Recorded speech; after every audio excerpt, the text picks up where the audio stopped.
Blubrry offers many new things for hosting customers. I think you're going to love this.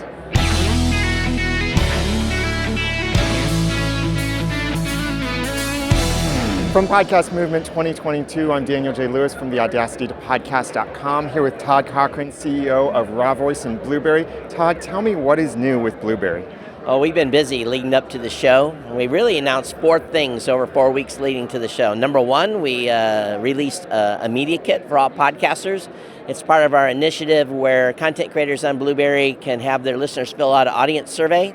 And that survey data tied along with their podcast statistics basically allows them to create a media kit on the website. It allows them to have a one-pager. So it's pretty slick and it updates every 24 hours. Although the link is not private, they can share it with people via email and so forth. As long as they don't put it on social, Google won't index it. But it's a great way to save a lot of money building a media kit. Personally, I used to spend like $300 every 6 months to have a media kit built. This one updates every day with the freshest information. Number 2 is we partnered with a company that's called PodRocket, and we are giving every one of our hosting customers educational resources. So they get a Podcast 101 course, Blubrry courses, along with, depending on their experience levels podcasting, some 200 or 300 series education courses as well. So it's basically helping podcasters learn to grow. They can opt into more services with the partner if they so choose, or just use the free product. The third thing we announced, really exciting about, was the Programmatic Advertising, and we partnered with a company to essentially allow any podcaster that's hosting with Blubrry today to immediately monetize. Now, the monetization is going to be such that it's going to be a pre-roll or post-roll. CPMs are probably going to be between 5 and 15. It's not going to be 100% fill, maybe 80% fill of the inventory. And again, depending on the time of day, who the advertisers is, depends on what the price of the advertising going into the content. They don't get to choose the advertisers. Programmatic is basically bid in real time. So you may end up with a Geico commercial 1 second and a Ford commercial the next. It really all depends.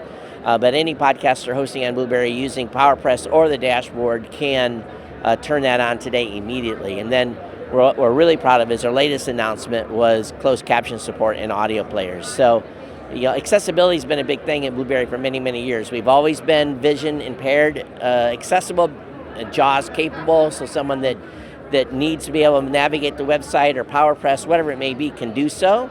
But for a long time, listeners of podcasts that have hearing impairment have not really had any option, whether, if they're completely deaf, there was no option. Yeah. But now with the closed caption support in the web-based player, those that opt into it at Blubrry now can provide a closed caption support in the web-based player, and we think this is a big step for accessibility. So a lot of really exciting announcements. I want to ask you some questions about each of them. So starting with the media kit, what kind of information would be included in the media kit? The media kit will include demographic data about first of all, it's going to have some stats. It's going to show how many episodes you've created, when you started, average downloads per month, and you can turn any of these items on or off. So you get to choose what you want to show the public. On the demographic side, you can, again, choose what you show, but it, again, would be age, marital status, education level, those types of questions. Now, we only asked 12 or 13 questions in the demographic survey. It's very simple for a podcaster to get through, but it really builds a comprehensive view. Now, we include things like your show art, and an email address, and a contact telephone number, along with your social links as well. So that basically this one sheet will give someone a quick idea what this show's about, what its reach is, what the subject is, what it's doing statistically, and who the audience is. It's really slick. So as a media kit, then we can use this for more than only sponsors. You could use this for getting press access. You could use this for getting good guests, getting opportunities, any other things like that. Yeah. I mean, anything that people need to know information about your podcast. So then jumping forward to the programmatic ads, is there a minimum requirement for that, like minimum audience size or anything like that? No minimum. Now, granted, if an audience size is smaller, the earnings potential is going to be smaller. One thing that we did do is we're worried about, you always hear this word brand safety. Well, the advertisers are worried about brand safety. We're worried about listener safety. So we worked with our partner, and in this initial version, we restricted politics, religion, gambling, cannabis, marijuana, alcohol. There was a number of categories that's in our documentation that we excluded being allowed to advertise in the shows, because really in this initial rollout, the podcasters going to be, we want to basically them getting used to the content. Now in a phase 2, they'll be able to turn on these categories and turn off other categories to their choosing, but that'll be in a phase 2. Okay, so this is all pre and post roll for the ads. Correct, pre and post roll, no mid roll. So if I've been hosting on Blubrry for years and I have 100, 200, 400 episodes, whatever, can I instantly turn that on? You can turn it on to the entire back catalog. Basically, you enable it for the show, you tell us what country of origin, what language you enable, and it automatically updates. Now, if you're a WordPress PowerPress user, there's another function where you have to sync, and what we do is we sync back to your website, and we actually update the media URL listings to all your back catalog. So that was the thing we had to test the most, because we don't want to mess up your media URLs where we break something, but the sync really does, it's a one-step deal. Even with my site having close to 3,000 episodes, the sync took less than a minute. And all those episodes, all that back episodes, all the way back to 2005 were turned on for monetization. Wow. That's amazing. And then for the transcripts that are in the embedded web player, where are those transcripts coming from?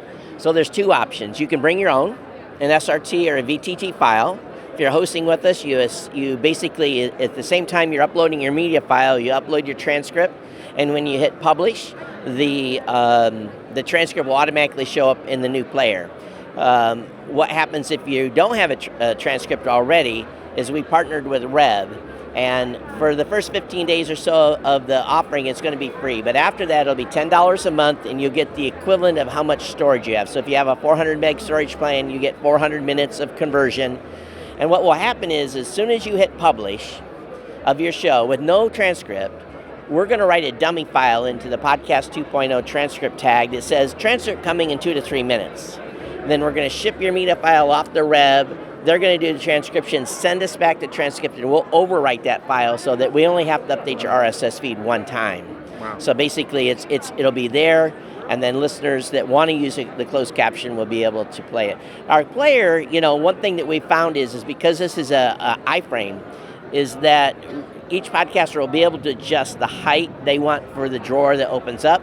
But fair warning, there is a little bit of white space below the player just to be able to have that drop down. So you may want to have the player at the bottom of the page or at the very, very top. So you have to make a selection where it's going to look best for your website. We're going to work and look for listener feedback or podcaster feedback on whether they'd rather have a pop-out box or so. We're going to see how this goes, and we'll make changes as needed.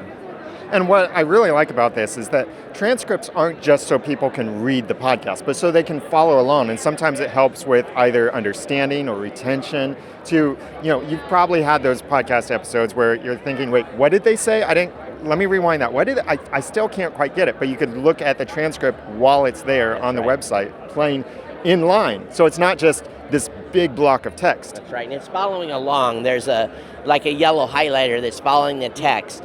So and again, the translation we get back from Rev is about a 97% solution. If you're really, really super wanting to do an edit, you can download that file, edit it, and re-upload it, and that will, to get any corrections out. So even the show that we did, they didn't know how to spell the word blueberry. They didn't know to leave the E's out. So it says blueberry.com with the E's, which is we kind of laughed about. So it's not 100% accurate, but it's about 97%. And the reason we went with Rev is we did a lot of studies. As a matter of fact, my CTO did a lot of studies to ensure that we worked with a partner that had the highest accuracy conversion rate.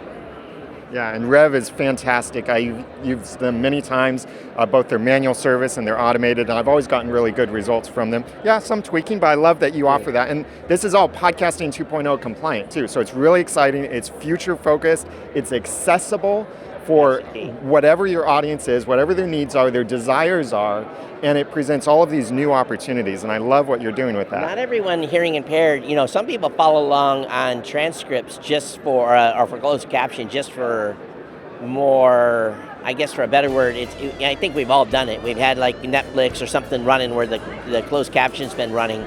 So I think some people do it for different reasons. Maybe they want the volume down and they still want to be able to read or understand what's happening within the podcast. So there's lots of ways it can be used. Very nice. So lots of cool things have already come to Blubrry, and I'm sure there are many more cool things to come in the future. So if you want the links to check out Blubrry and some of these options and see demonstrations of all of this, go to theaudacitytopodcast.com/PM22. For Todd Cochran from Blubrry, I'm Daniel J. Lewis from theaudacitytopodcast.com. Thanks for watching.